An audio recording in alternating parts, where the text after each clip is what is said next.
Welcome to Didier Soulier podcast and video series of successful Midlands entrepreneur. You can find me on Twitter at Didier GC Soulier. My website is www.thedronefilmcompany.com. And if you want to find me on iTunes podcast, simply put my name, Didier Soulier, that's Didiersoulier, or on YouTube for the video series. It's the same, Didier Soulier on YouTube. Thank you for coming to the show, and let's get on with it. So, welcome to the first edition of Successful Midlands Entrepreneurs. Today on the show, I've got Keith Merston. Keith, you're the owner of the Prince of Wales, the Dark Horse, more recently the British Oak in Sturchley. Yes. And you've got a new venture that we're in today, which is the Cheval Blanc. Is that correct? Absolutely, yeah. 4 sites. Yes. Really on your profile on LinkedIn, I've seen that you're a contributor. You were a contributor for the Radar magazine. That's right. Yes. Right, yeah. And you're a director of the marketing for Price Waterhouse Cooper. That's right. Yeah, it's a large accounting and consulting firm. Yeah. Right. And you speak German. Is that right? Jawohl. I can't speak German, so I can't help you with that. Oh. And you have a love for cigars, and you open your own cigar parloir in Prince of Wales. Yeah, I like cigars. Yeah, and I tend to enjoy smoke with my friends on an evening. Yeah. Yeah, I mean, I've been there a few times, and I think it's great that you actually can come up with some history about cigars, so you educate as well. Yeah, I think cigars are like many things. If you get into them, you find there's a whole world of richness there, and a lot of history and tradition and variety. So they're great. Awesome. Well, thank you for coming today. I'm taking part. I'm gonna go straight to the questions. So, where are you from originally? From Birmingham? I'm originally from Blackburn in Lancashire, so I'm sort of English northern working class. Right. Grammar school boy. Yeah. Okay. I'll get to that school bit in a bit. As a child, where did you want to be in life? Well, when I was younger and growing up in Lancashire, I spent a lot of time cycling and doing things like that. So a lot of my aspirations were probably more sporting than Sporting, yeah. than business-wise. I always sort of had a bit of confidence in myself, but a lot of my ambitions were about sport, I suppose. So I would have liked to have been the next Eddie Merckx. Yeah. Unfortunately, as one of my chefs said to me once, he's gone to seed. I think I've gone to seed a little bit too, but I've rediscovered my bike after a 20-year layoff, and I look forward to riding that. So my ambitions early in life were probably more sporting in nature. Sporting in nature, yeah. Okay. What was your hero in life? I mean, you mentioned this sports guy. So Eddie Merckx, I met him once. You met him I don't know. I think heroes. I suppose I idolise people from the culture of the day. You know, from a musical and a political point of view, people like Bob Dylan and Neil Young would have been at the top of my list. Yeah. Did you play an instrument? I've only ever tried once to play guitar. I was appalling, so I gave up. Okay. I do like music, but I'm terrible at playing, so I don't play anything. But there you go. Okay. You mentioned you were a good boy at school. Is that right? Yeah. You were like. Academically, I guess I wasn't brilliant, but I was okay. Yeah. I'd say I was, in the upper half of the class. I wasn't fantastic academically, but one or two things I really liked. When I was at school, I did well in things like geography. Yeah. I was interested in things like politics and law, Okay. and things like that. So for people of a certain generation, I did 5 A levels, Right. Which is quite a few, and did quite well. Yeah. But I wasn't particularly academic. And I actually, when I was 17, I had a rather bad motorbike accident. So I was my A levels weren't as good as they could have been, because I spent 6 months of 1 year in hospital and off work, off school, sorry. But yeah. I guess you got off bike since then. Yeah. You haven't really. Yeah, I've still got scars. I got back into bikes, rode my motorbike. I haven't ridden it Which one you much got? the last couple of years, but I have a Triumph Sprint, which is like what they call a sports tourer, so it looks a bit like a Ducati. So it's not a street bike or a racing bike. It's hybrid between. It's got enough speed, yet it's not a racer. So it's a sports tourer. Just take it easy, kind of. Yeah. Except your dad, I guess. Who was your father figure? Who did you look up to?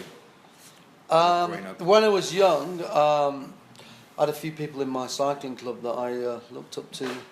One friend in particular who travelled the world quite a lot with his work and was a very good cyclist and a great bloke, and he was quite an influence on me when I was younger. Give me some advice and stuff. Yeah, he gave me advice and told me to get out in the world and explore the world. Yeah. And consequently, one of the things I did when I was 18, I went to live in South America. I finished my A-levels, and the next day I went to live in Colombia. Colombia? I spent 3-4 months in Colombia and then travelled all the way through Colombia and Central America when I was 18, which was pretty scary on your own at that age. Yeah, I would say so. Yeah, I mean, I would travel by myself in Southeast Asia, but I would say that at that time it must have been a bit scary. Yeah, no, it was scary. I went to Nicaragua in the time of the revolution. Wow, that was scary. And places like Panama City were really, even Bogota was not very safe. And so a lot of you learn pretty fast. So to keep you wits about yourself. Was that it was good stuff. Yeah, awesome. Any books that you have read and have marked you, kind of made like a change? I mean, for me, just an example is Think and Grow Rich from Napoleon Hill. That was kind of the. Right. Yeah. Okay. Well, I'm not a great reader these days. When I was younger, I was a big reader. In fact, I wanted to go to university to do a degree in English literature. So when I was younger, I read a great deal. These days, not so much. I lose my concentration a little bit. Yeah. But over the years, I remember sort of fairly milestone books. When I worked in the city in a previous life, I enjoyed reading Bonfire of the Vanities, which was a classic book of its time. Yeah. That was a great book. I didn't like the film so much, but the book was great. Yeah, Bird Song, which is a great book about the First World War and about love and life. During those times. It was very, very good. But recently, I suppose I read quite a few books on business and things like that. So the one I've read, the two business books I like in the last couple of years have been to do with hospitality. So one by a guy called Danny Meyer, which is called Setting the Table. It's been around for about 10 years now, but it's an awesome book. Anybody who does any sort of business, and in particular hospitality, should read that book. It's a great book. And the other thing I like for any business is Dr. Stephen Peters, who wrote the one called The Chimp Paradox. I've read that. Which is great. And we use some of the things out of his book in our business every day. So they're quite interesting books, Yeah, thanks. I think I read that one as well. Yeah. Your daily routine. I mean, from the moment you wake up, I know you go for walks with your dog in the park. We cross paths every once in a while, don't we? Doing that. Usually I'm not particularly. I don't get up particularly early. I did today because I had a 9 o'clock meeting about an hour away. But usually I get up pretty late, maybe between 9 and 10. Okay. I have breakfast. I take my dogs for a walk. What do you have for breakfast, like usually? Usually it varies. When I'm being a bit healthier, going out on my bike or something, I usually have porridge. If I'm not, I'll have toast. Yeah. Then I take the dogs out. Then I tend to do emails in the mornings, and then I start meetings and going around places in the afternoons. I work on and off, so I don't work constantly all day, but quite often I'm still going at 11 o'clock at night. But I've probably had a couple of hours off in between or whatever, and I generally eat in the late afternoon. Between 4 and 5. Don't bother eating later, and I generally go to bed about 1-ish. Right. At the weekends, maybe 3, something like that. Okay. And then I get up at 10 o'clock again the next day, 9:30. Do you find it easy or hard to juggle business life and your family life? Do you give enough time to your family as well? They would say not. Not enough? No. But when you're in a small business and a hospitality business, everything tends to merge into one. So I think if you want time off, you have to go away. Yeah. So I would tend to go away quite a lot, maybe 4 or 5 times a year. Okay. Sometimes related to business as well. And people think, oh, that's, you're lucky that you get, 4 or 5 holidays a year. Wow. But generally, I don't get any weekends. Yes. So I work 7 days a week. Yeah. Yeah. And then I might go to America for a week or 10 days or something, or I enjoy going to Cuba every year. Yeah. They're sort Cigars, of is it? vaguely related to work, yeah. I go to Cuba to a cigar festival. In America, obviously, we have a barbecue restaurant, the Dark Horse, and I'm interested in American-style beers and things like this. So I like to go to Austria, a bit of skiing and a bit of walking. But then generally, when I'm at home, I work 7 days a week, and I start work 11 o'clock in the morning, and I work till about 11 o'clock at night. Yeah. As I said, not always full on, but always doing something to do with work. So, I hear you. It's the same here. I work 7 days a week because when you work for yourself, you like what you're doing, so it's not like work, is it? Yeah. So but you got that's true. Although, and I think that's really important. I think I've been really lucky in life. No matter what I've done, I've always got up every day and enjoyed my job. Yeah. And gone to work with a sort of good heart, sort of thing. Well, that's going to bring my next question. When did you start your own business venture? I mean, I know you started with Prince of Wales. Is that correct? The first? No, well, I had my first business when I was very young. It was a travel company. Okay. It really struggled. It wasn't successful, really. Mm-hmm. I think, like a lot of entrepreneurs, you almost have to fail a couple of times first before you get it right. That's totally true. Yeah. After that, I went into corporate life. So I worked in advertising for many years, like 10, 12 years. Mm-hmm. And then I left to work for one of my clients, which was the Coca-Cola company. Okay. And there I was a little bit frustrated in that it's obviously a very large corporate, one of the biggest there is. But because I didn't have a classic sort of background, they tend to like guys who have gone off and done the degree and then joined a graduate trainee scheme. I didn't do my first degree, so I didn't fit in really, and I found it difficult to get the really top jobs. So in my mid-30s, I went off and went back to college, if you like, and did an MBA. Yeah. So when I was 36, I went and did an MBA, did that for a year, and after that I changed completely. I went to work in the city in corporate finance for PricewaterhouseCoopers. So, I've seen that. So that was very different sort of environment. I did that for 5 years, and then the business, PwC is a big organisation, and they sold the consulting business. I was the marketing guy in the consulting business, one of the top team there, and we sold the business to IBM. Right. And IBM obviously had its own marketing guys, so we basically got asked to leave and given some money. Yeah. And I left, and I spent most of that money on plywood, and decided to build Europe's largest indoor extreme sports facility. Oh yes, the skate park. Yeah, and that's why I came to Birmingham, because that was the best building you could find in the whole of the UK. It was an old tram shed, yeah. It was an old tram depot. So I built that. It was called Epic. Yes. It was fantastic, successful as a sort of brand, and really cool, and everybody thought it was great. But as a business, it was just a basket case. It didn't make any money. No. It never made any money. It just lost money. Did it? And I should have given up after maybe 2 years, but like an idiot, I kept going and kept going and kept going. How many years did you keep going? 5 years. 5 years? Until eventually it just sapped every last penny I had out of me. And I just had to walk away. Yeah. Did you sell it? Did you sell the business on or something? No, I basically ran out of money. I tried everything to keep it going. Yeah. And I remember the landlord came for his rent. Somebody I got to know quite well over the time period, and he came for his rent. I didn't have the money to pay his rent, so I had to say, "Oh, I'm very sorry. I haven't got the rent this quarter," and blah blah. And he, I had a seat fit. He was not pleased. And then I had to say, "Oh, and by the way, could you lend me some money to buy that pub up the road?" Did you? Yeah. So anyway, an hour later, he gave me the money. No way. Yeah. So he lent me the money to buy the Prince of Wales, and did he believe in you then? I mean, I guess. Yeah. We obviously, you could see that we we worked really hard, and we had something for going on there, but it was, and we had tried very hard for him at this building to make it work. Yeah.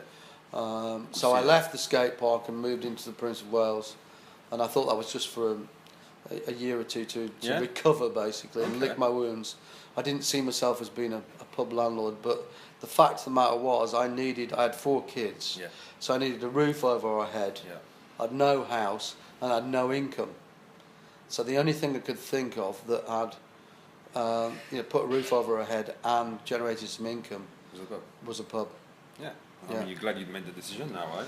Yeah, it was hard to begin with, but we've been there for nine years now, and it's pretty good. You totally turn it around. Yeah, it's basically been.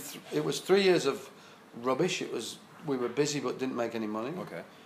Then I changed it all round, and then 3 years of transition. Well, it moved and became a bit more successful, and then the last 3 years have been good. Is that why? Because is that when you starting to have an open garden at the back? Is that when you started to bring more people? Or Not what was it? necessarily. It was when we started to make it more of a destination and have much broader appeal. Okay. Appeal to younger people, women. Yeah. And that altered the sales mix. So What it's ironic, but you can't make a lot of profit out of beer. Yeah. That's the problem with a Tide pub, where you have to buy the beer at an inflated price from your landlord. Yes. Which is a condition of my lease. Yeah. The problem was, unless I changed the sales mix and I got more profitable products in, it wouldn't really make a profit, even if I was busy. So I started selling wine, Right. and I started selling spirits and cocktails, and that improved my margins and profitability. Yeah. Okay. So then when did you start to see the pub as you thought, well, I'm into a winner here? I was probably 2012, something like that. Yeah. So we'd already been there for 5 years. Yeah. Not doing particularly well. We started the changes in 2010, and we worked through them through 2010 and 2011. But by 2012, we were making a little bit of money. Yeah. I mean, now. And when I say it wasn't successful, in the early years, I remember Diane and me, we both worked like 80 hours a week. Right. And the first 3 years, I think our average income was £16,000 between us. Wow, that is not a lot. So, would you say that was probably the worst time in that environment? Then. That wasn't quite as bad as the skate part, where it just lost money all the time. Yeah. But it was still pretty bad. Yeah. So we struggled and we struggled, but it was really funny. In the end, I just got fed up with struggling, and I just said, you know what, I'm going to sit down and I've got to work out how to do this better. So I made the mistake of what a lot of small business people do. You're so busy working, you don't think about the big picture. Mm-hmm. And I spent my life in a corporate job doing things like business plans and things like this. I just said, you know what, I'm going to take a step back and I'm going to write a business plan. Yeah. So that's what I actually did, and that made a world of difference. It made you focus on the things that would make a difference. Because then you had like targets that you just kind of put yourself on the. Yeah, you had to think about, okay, where do we want to go? Yeah. So once you've agreed a destination, you can then give yourself a roadmap of how to get there. If you're just sitting there with no destination, no vision, no plan, you just wander around. You could have good ideas, but a good idea doesn't necessarily have to be on strategy. Mm-hmm. So you could have 2 really good ideas. One can take you in the direction you want to go, and the other could take you somewhere over there. They're both good ideas, but you've got to keep to your strategy. Yeah. You've got to keep following your vision. Yeah, you're totally right there. I mean, you can have a good idea, but if you don't know how to sell it or put it out there, if nobody knows about it, then I think that's something like it doesn't matter. Really. Absolutely. So we covered this. We're not gonna say any regrets. Obviously, failures are quite common and they're quite normal for being successful. But any regrets that you think you might have changed differently now, or knowing all you know now? Any regrets? Well, I wasted 5 years of my life at the skate park, but in a way that's a learning curve, though, isn't it? Yeah, it put me where I am today. Yeah. In what I mean is, you know, if I hadn't been for that skate park, I wouldn't have been in Moseley. You know, I wouldn't have done the things that I've done subsequently. So, do I have any regrets? No, not really. I mean, there's nothing that, you know, I wake up every day and think, oh God, I wish I'd have done that. No, I don't think so. Yeah. You know, you live and you learn, and you move on. So I don't think I've got any regrets, no. No, I mean the same. I mean, people usually regret things they haven't done in life. So you know, as long as you try and don't and give it a go, I think you won't have any regrets. I say. Yeah, I think so. If you've got to have the balls to go out and do it. But you know, we're still young, so there's still time to do more. Totally right, Keith. So today, you know, I'm sure you're gonna go and go further your businesses. But do you think you've achieved what you set out, what you wanted to do so far, or are you still like angry and going for it? No, I wouldn't say I was angry, but I mean, hungry. look, Hungry. Sorry, yes. All right, hungry. English. Well, yeah, no, I enjoy what I do, and the thing about small businesses is you need to build momentum. You know, when you haven't got momentum, the first few years, it's like climbing up a hill, and it's difficult to know when you've got to the top, but at some point you do get to the top, and then going downhill is much easier. So, not that business is easy, but once you've got that momentum behind you, and if you've still got the energy and the appetite, then I think you can do quite a lot. So, I'm looking forward to doing some really good new projects. Yeah. Opening up 1 or 2 more pubs, bars, and restaurants over the next few years. Okay. I'm looking at doing a brewery project with some of the guys I work with over the next 12 months. So plenty of things going on, and it's good to have that momentum behind you and be able to get up and think about doing new things, because you've got a little bit of a reputation behind you, a little bit of, as I say, momentum, and whilst you still enjoy it, why not? Also, you got famous around Moseley. You also say so.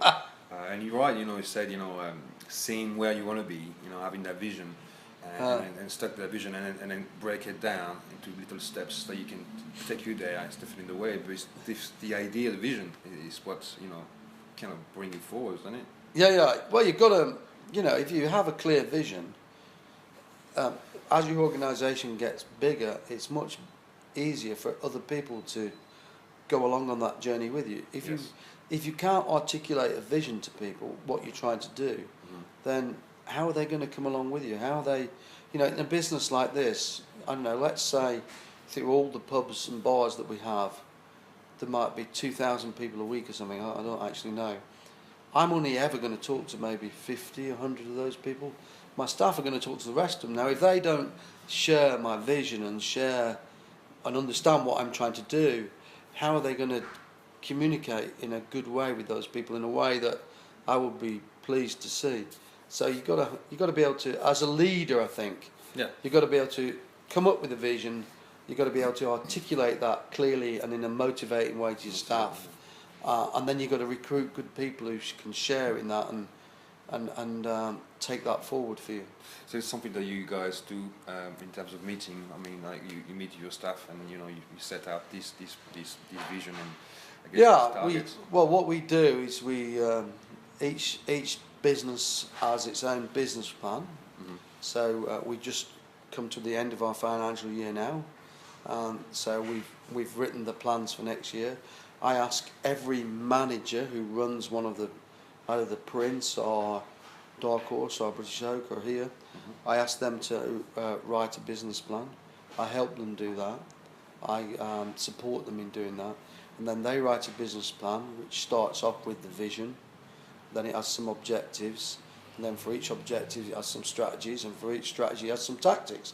So it's quite corporate and very ordered. It seems a bit boring, but basically the job of the general manager of the Prince of Wales or the Dark Horse is to execute that plan. Yes. That all sounds quite corporate. It isn't quite as corporate, and on that way I can leave them to get on with it, so they feel like they have quite a lot of independence.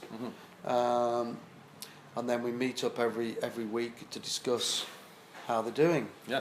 what progress have we made on that plan? Good follow-up that system. Yeah, and what that does, it means you focus on the things that make a difference. It's good that you got to measure things in business, right? Because then you know what you're doing right. Yeah, I mean, we use in corporate life, all these things are fairly standard. You know, KPIs, you know, key performance indicators.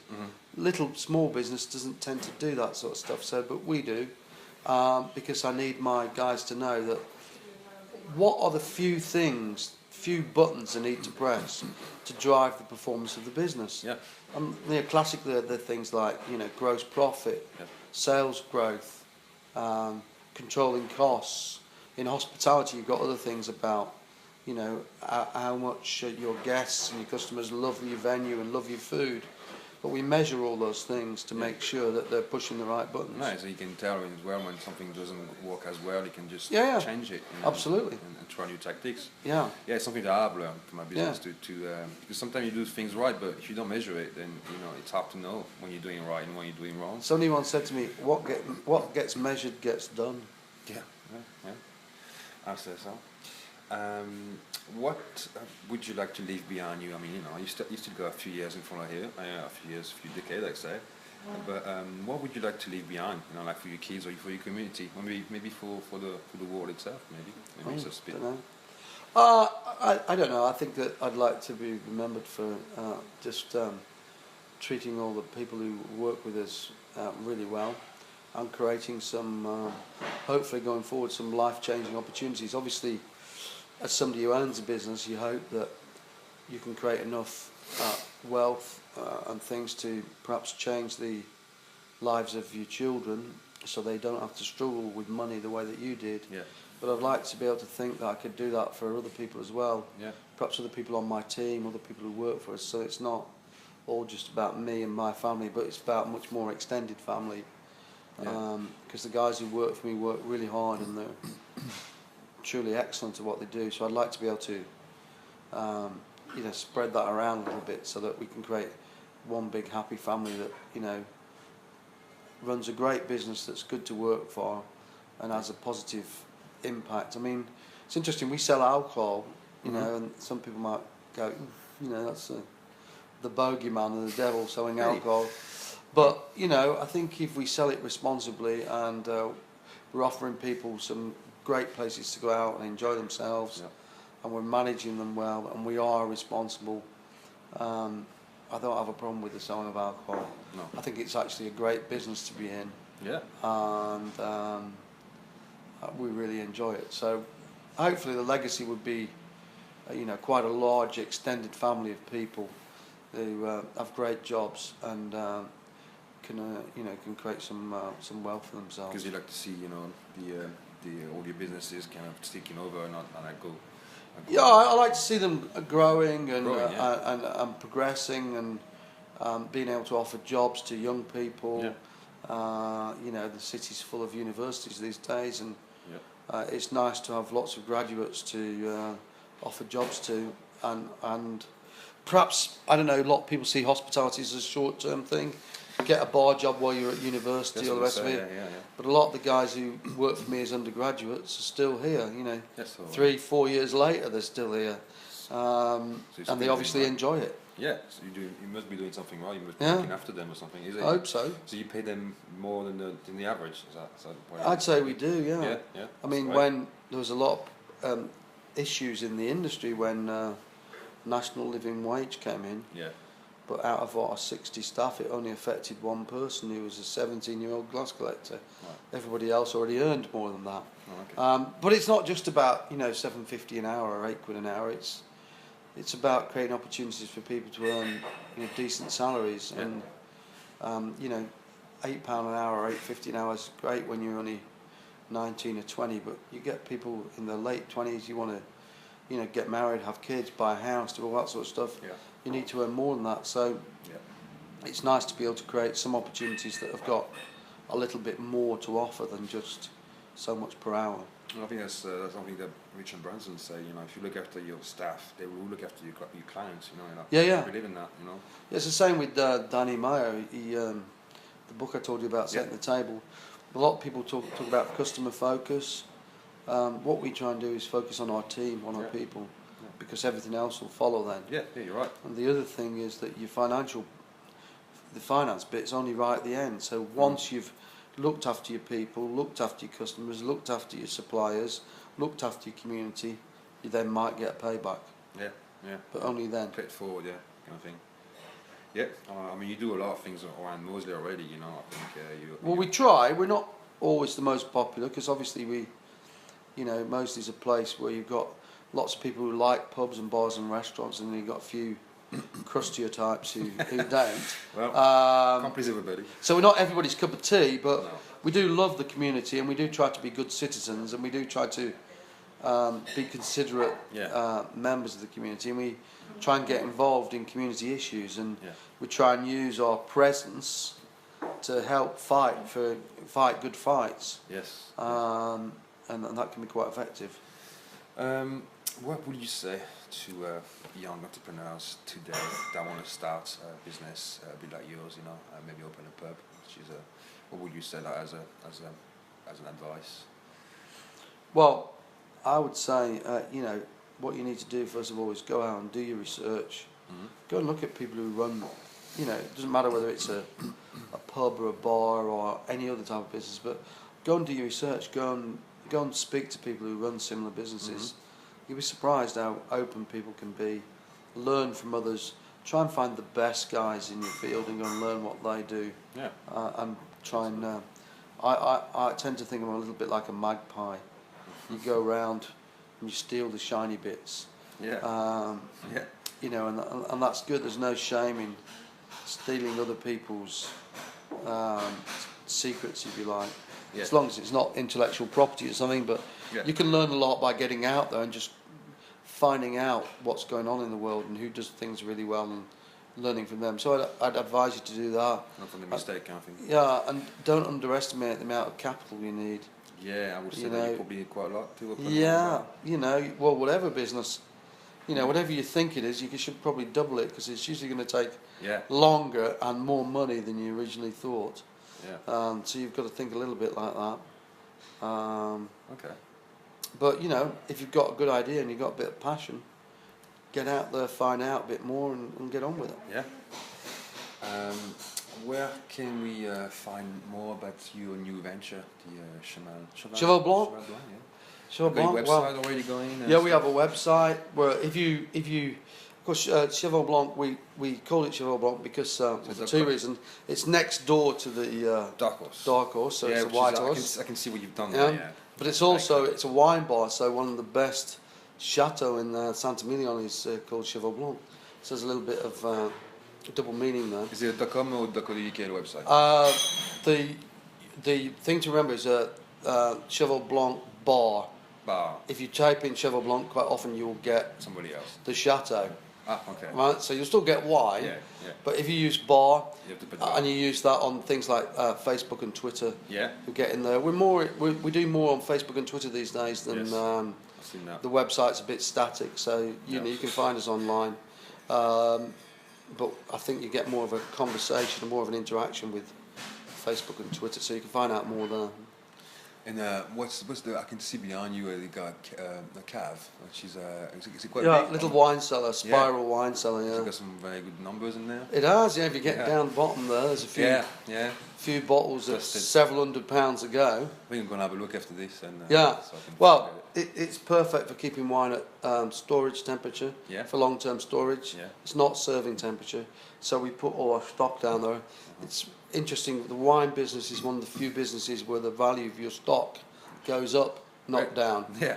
So we've got about 1,500 bottles of wine in there. Okay. And what's the price range? Price range from we have wine at £20 a bottle, all the way to £800 a bottle. Oh, okay. But the thing about it is, they're all excellent examples of that type of wine. So the £20, there's a bottle in there for £21.50. It's absolutely fantastic. So you don't have to spend megabucks to get great wine, because we have taken the time to find stuff that's really good value for money.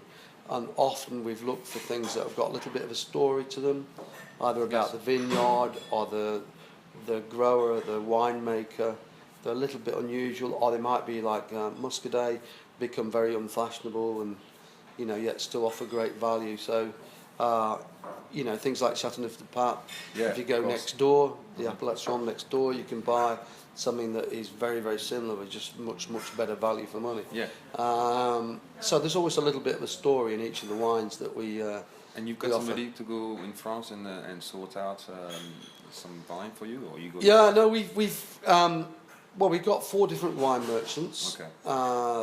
Some of them are very experienced in France, some of them are very experienced in New World, and so we use all of their talents. We've made a couple of trips to France. We went to Saint-Emilion not too long ago and spent a few days there, going to Chateau and talking to people and winemakers and things. Right. It makes the job fun. I bet, yeah. Take me along next time.